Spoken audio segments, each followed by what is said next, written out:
We move on to the next section of the meeting, which is actually contributions from the floor. And the first two contributions, we've asked people to speak for 2 minutes. First is Anne Black, followed by Rosa Ashby. Anne is over here, I think. Could you stand up, Anne? And then after Rosa will come Lizzie. So Anne is a Unison Trade Union representative at Oxford Brookes University and is an active member of the Labour Party and would like to say a few words. Okay, I should make it absolutely clear that I'm no longer a member of the Labour Party NEC, so I'm just a humble foot soldier along with every other party member. So I was a union representative for 30 years, and for all that time, most of the protection which working people enjoy came from the European Union. That was true through 18 years of Conservative government, where Europe brought into parental leave, equal rights for part-time workers, action against discrimination, protecting pay and conditions when jobs were outsourced. John Major opted out of the social chapter in the Maastricht Treaty in the hope that all this stuff would come to an end. But the Working Time Directive actually came in through as a health and safety issue around work-life balance, and that gave people a minimum of 4 weeks paid leave a year.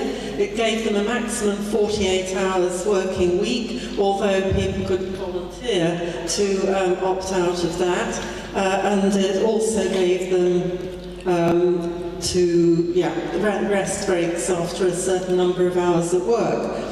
However, campaigning didn't end with the election of a Labour government in 1997, and Tony Blair also needed a lot of work. He wanted to preserve the opt-out of the 48-hour maximum working week, and it was Labour MEPs who voted with Social Democrat MEPs in Europe against the Labour government in this country. It took 8 years for the unions to negotiate that the 8 bank holidays a year should be in addition to the 4 weeks paid leave, rather than included within them. But all these things started in Europe, and the pattern for all governments was that any progressive change, first they resisted it, then they reluctantly conceded it, and then finally they claimed credit for it. And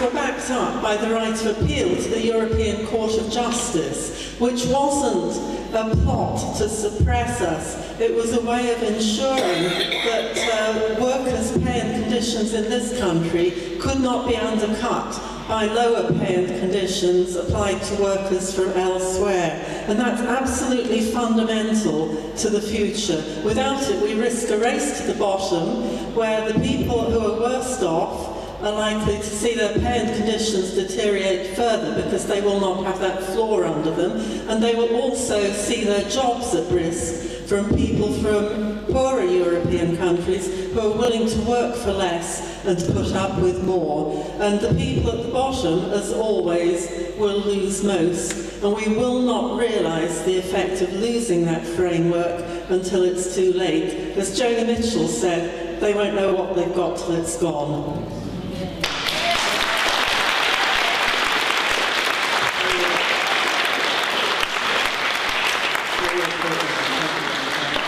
You've made so many really good points there. I've been hesitant about interrupting you at 2 minutes, but thank you for that. Our next speaker is Rosa Ashby, who's a very loyal supporter who's been a businesswoman in Whitney and comes from Northern Ireland. Let's see a few words about Northern Ireland. Hello everybody. Some people know me. As you can guess, I'm from Northern Ireland. I was born, I was brought up there, and lived as a social worker. I want to give you a little glimpse of what life was like, and why the Good Friday Agreement is so important.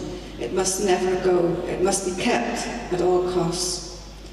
Life as a social worker was full of never know where the next bomb, never knew what was going to happen next shooting. I worked at one point with blind children, and one Saturday they said, "Can you take us swimming?" So I said, "Okay." So I got 14 of them into the minibus and off we went to Belfast. They had a good swim. The one thing I'm very bad at is directions. So on our way back, I realised I was on the wrong road. That was important in Northern Ireland in those days. So I could hear shooting. The children thought it was fireworks. I knew it was no fireworks. I was on my own, by the way, 14 blind children.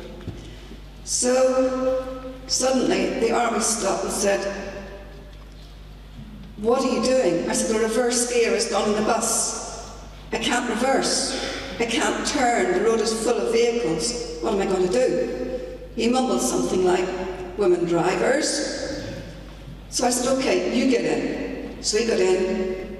"The reverse gear's gone." I said, "Yes, I know. What am I going to do?" He said, "Well, you can't go any further."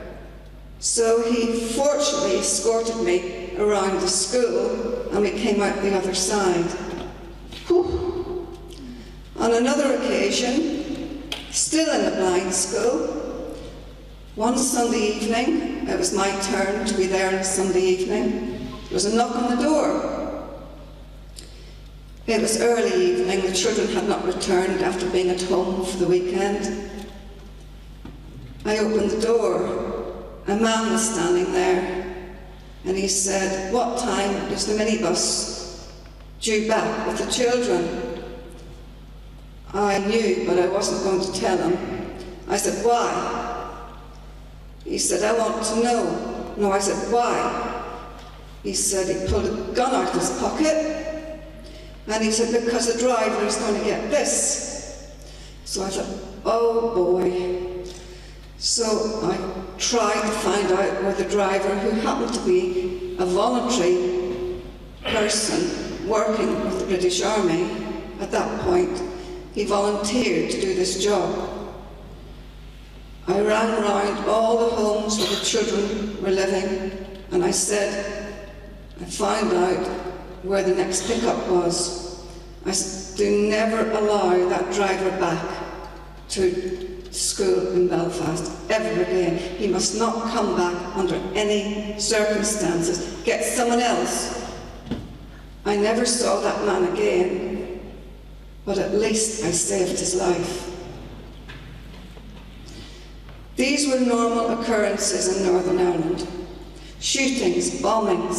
My father's business was bombed in December of 1971.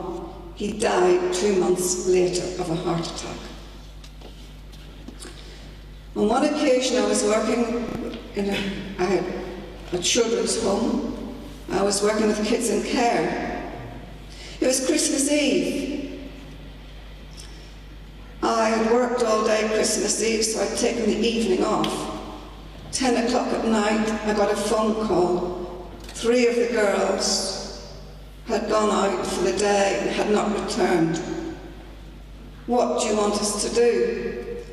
I said, "Have you phoned the police? They don't want to go into that area." "Right. I'll go in." So I said to my husband, Jim, I said, "We are going in to get those girls out." We went through the army block. They were not coming in. We got to the door, knocked on the door. It was a good night to go in, actually, because everybody was drunk. The girls came out like little lambs. The police had given me half an hour to get in and get out. My remark was, "What happens if I don't come out in half an hour?" "Don't worry, we'll come and scrape you up." I got back, and the children were so thankful. None of us spoke. We got back, the army waved, "You're through." And I said, "Yes." Well, these were everyday occurrences. This is why the Good Friday Agreement is so important to be kept at all costs. It must never go away and must always be kept. And I really hope something happens to keep that Good Friday Agreement. Thank you.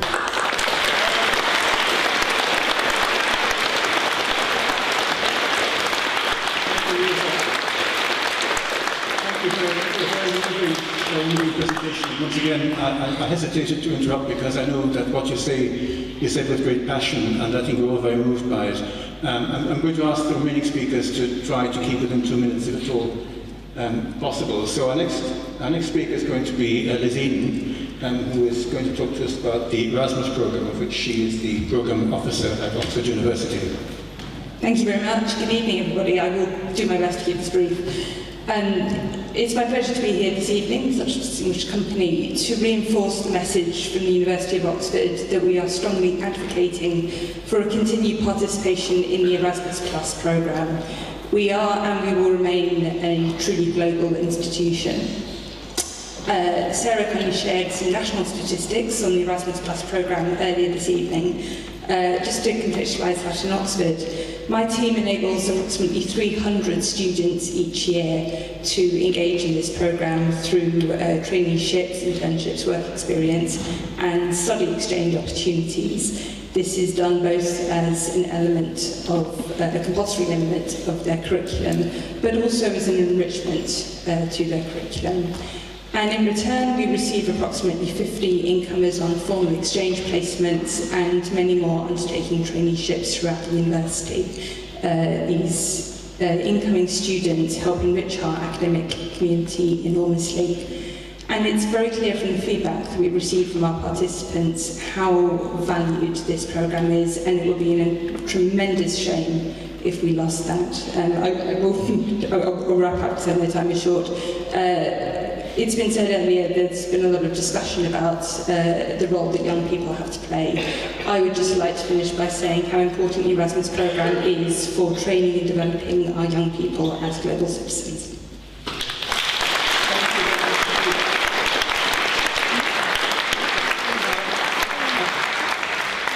Thank you. At this point, I would like to say that we are a collaborative venture. This evening's meeting is supported not only by Oxford for Europe, but also by the European Movement, and also by the Oxford European Association, and New Europeans, of which you'll see the banners in front of you.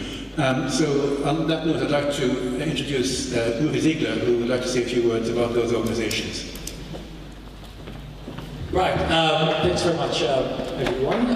Thanks for the great panel. So yes, I have the great privilege of chairing two of those organisations that are co-sponsoring this evening, one local, one pan-European. The Oxford European Association was established by Oxford City Council on a cross-party basis in July 2016, very nearly after the referendum, with the explicit aim of saying that Oxford remains a European, open and tolerant and inclusive city. And what we do is we champion EU27 citizens' rights. We organise meetings to inform. We just had one last week about settled status and other issues. We had several meetings, again cross-party, with different MEPs, and we have social events, picnics, Europe Day, which is celebrated next week on the 9th of May. We'll have the European Union flag flying above Oxford Town Hall. So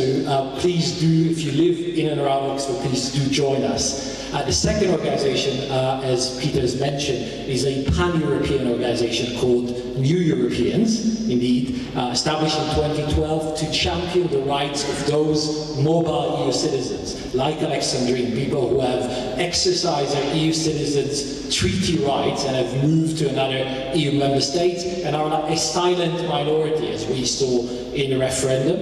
And it is an organisation that now has branches all across the continent and is fighting precisely for the sorts of issues that Timothy was also mentioning, for making EU citizenship meaningful, for making that concept one that citizens across this continent, 508 million of them, feel proud to hold and feel has a value in addition to and not replacing their national citizenship. So again, I welcome anyone who wishes to join those organizations. Thank you. Thank you, Timothy.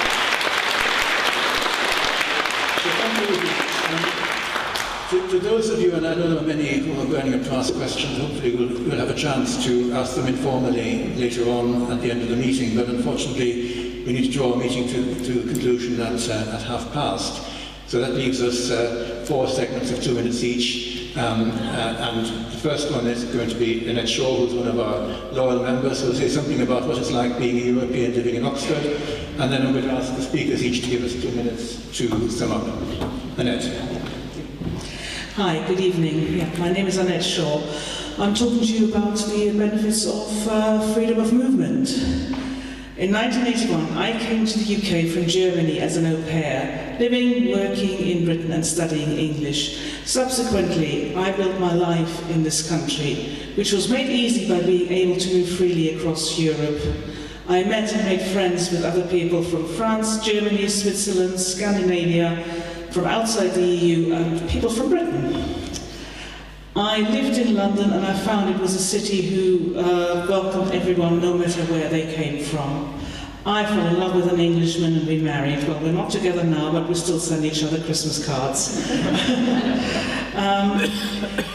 I've made my home here in the UK. I now live in Oxford. I have met people from all over the world, including the EU, and we're all great friends. I have worked in various organisations, both in the private and public sector, as a senior administrator. Most recently, I have trained as a life coach, and I intend to set up a life coaching practice here in the UK. I could set up my business elsewhere in Europe if I chose to do so. Well, that's the beauty of free movement, or freedom of movement. It is wonderful that as EU citizens we can live, work, run our businesses across Europe, the European continent. Our professional qualifications are recognised across the EU. We can fall in love, marry, make friends wherever we choose to make our home in Europe. So what's not to like? As for me personally, I living in the United Kingdom, and I've got my friends in Germany. We visit each other, and my friends, they love to come here. They love to go and see the sights of London and visit the East Coast.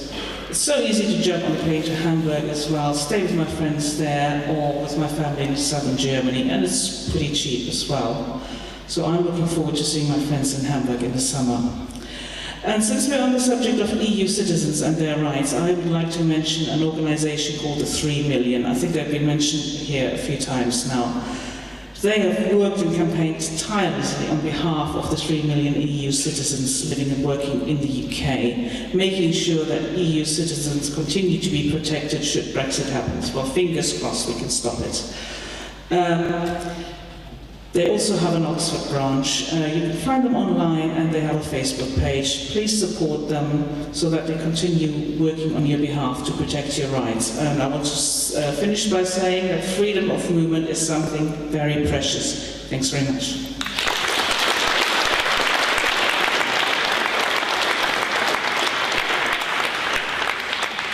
Thank you, Annette, and long may it last. I've been chastised by Catherine for saying that Annette was a European living in Oxford. We're all Europeans living in Oxford.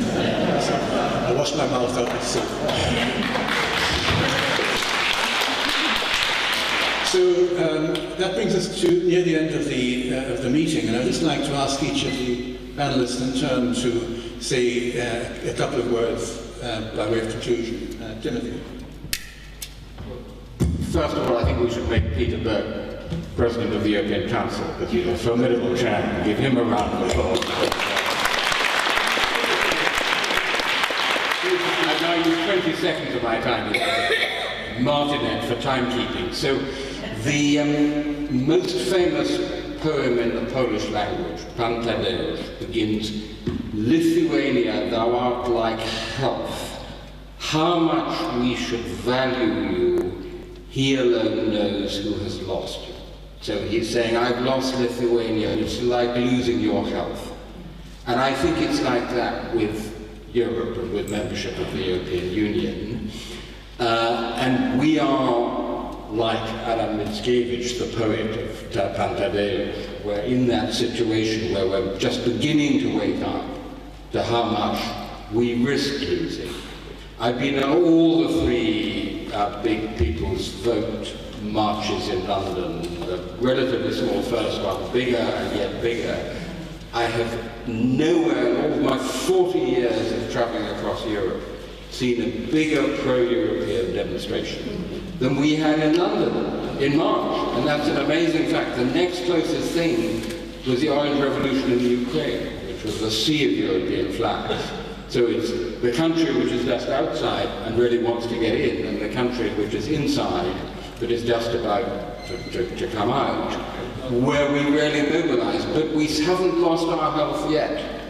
There's still a chance of curing ourselves, but the chances are still not big. I think we have to be quite realistic about that. They're going up, but the chances are still against getting the second referendum and actually then getting that vote to stay in. So every single vote, every single canvasser in the European elections, every single pair of shoes on the pavement really counts. And so I really appreciate what you're all doing here in Oxford for Europe. Thank you. Thank you for doing it. Thank you for being here.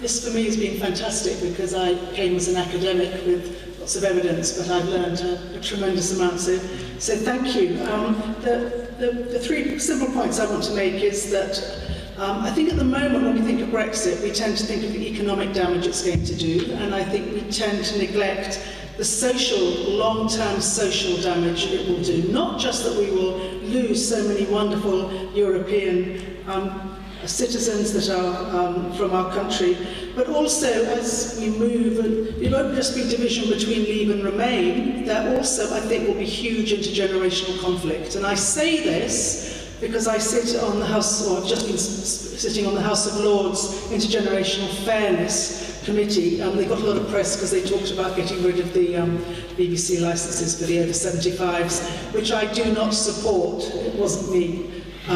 But one of the things that came up there was the impact of Brexit on intergenerational feeling, and that a lot of young people, probably wrongly, will really resent older adults. And I think the divisions in our society socially could probably be quite deep. And I want to go back to what I said about the fact that in Britain we have been very fortunate to have this wonderful balance between our Commonwealth and our region.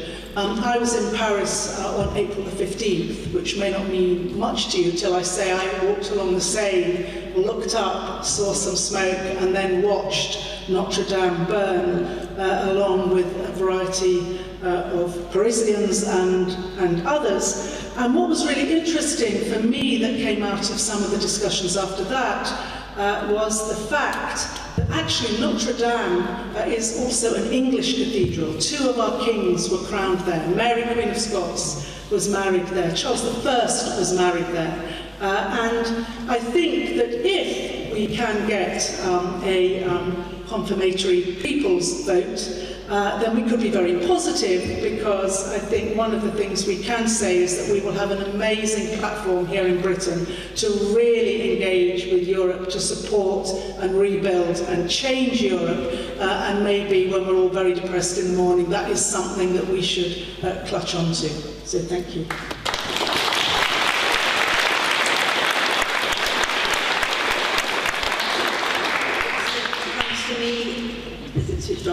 I would like also to add my thanks to the organisers, all the groups. What a tremendous evening it's been, and thank you for turning out tonight. And don't we love those hats with the stars around?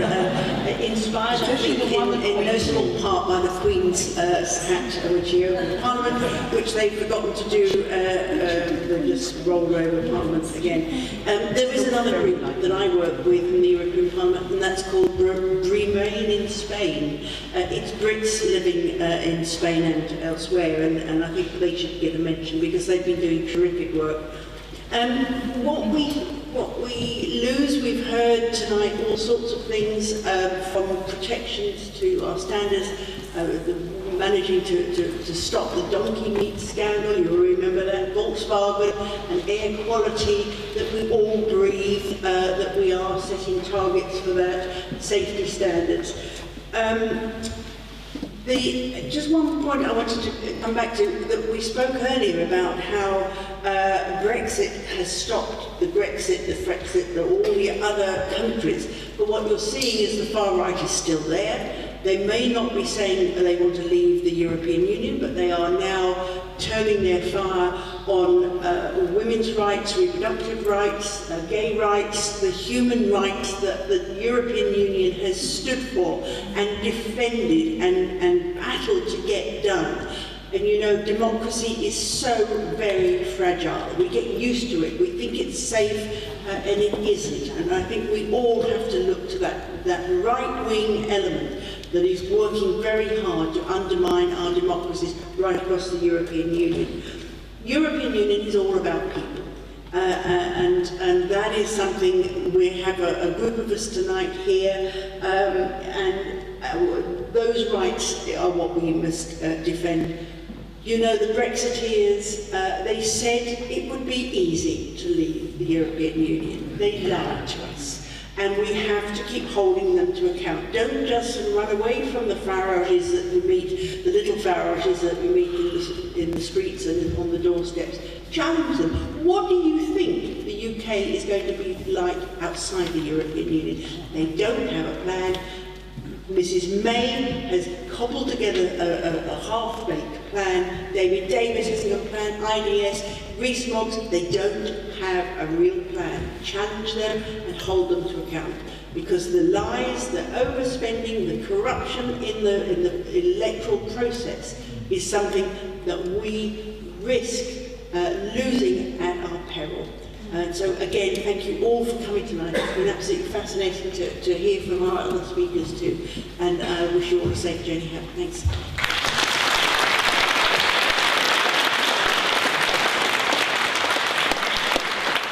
Well, I would love to leave the last word to Catherine, because it was so articulate and so heartfelt. I will, however, give the last word to another politician. I think some of my colleagues may wince when I do so. But before I do, just to remind you, please sign up and if you go over to our stand there, you get details about how to do so and how to keep in touch with us. And I want to thank you all for coming and to thank my colleagues for all the hard work they put into organising this event. Final word, it is purely common sense to belong to a community working in peace on economic and political issues that concern us all. Who said that? Margaret Thatcher. So, you put that to your friends. Thank you all for coming. Good night.